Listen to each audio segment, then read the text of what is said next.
God, I'm starting to put pieces together now.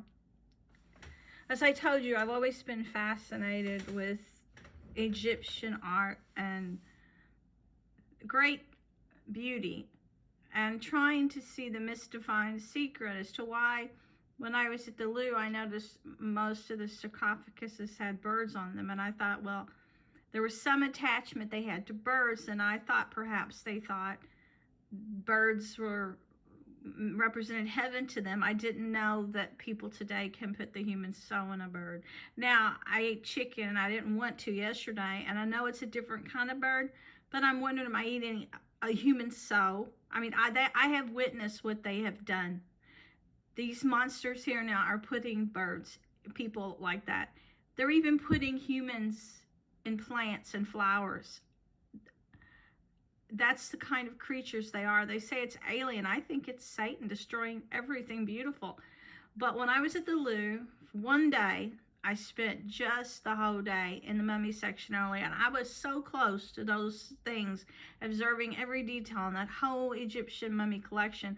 I smelled the dirt. It's like I could smell whatever they used to preserve the thing.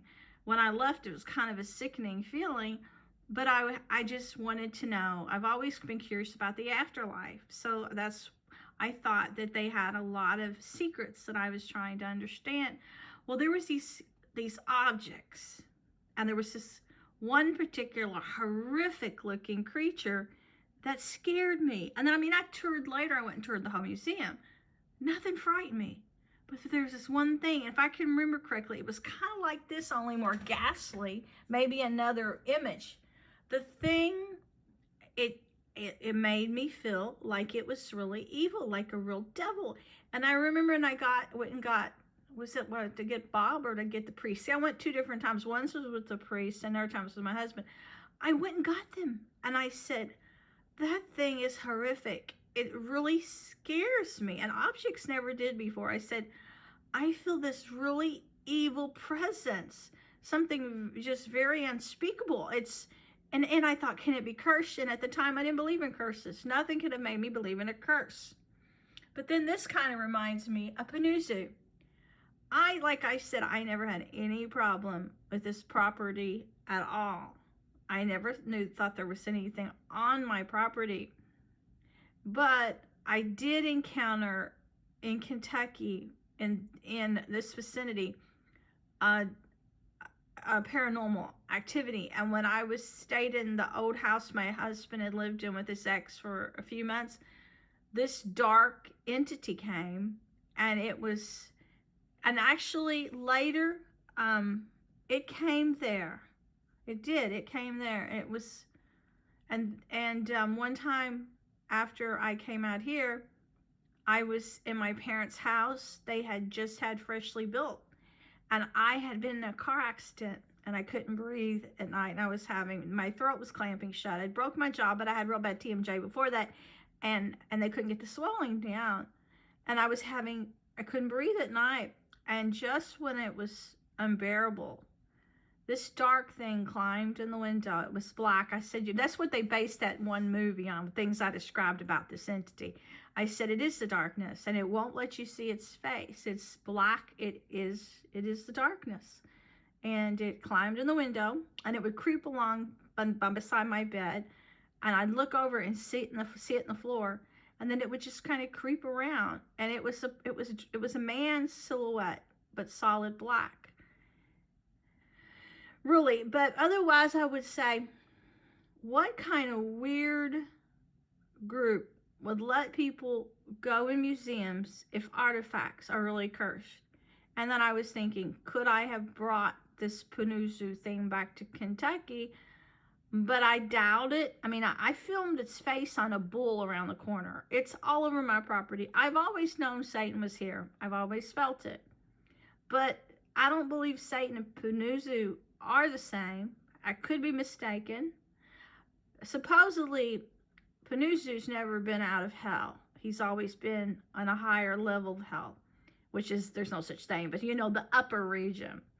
And Lucifer is the only one that actually got a taste of heaven. But I'm starting to think in my own mind, if Lucifer was ever in heaven, then how could heaven be beautiful? And that really terrifies me. How can something so ghastly and so bloodthirsty and so paranormal, it's like so many different entities, but most of them are rotten. How could something that was once supposed to be called a morning star, or supposed, it has to, I can't believe it. I don't, I know a lot of the Bible's true.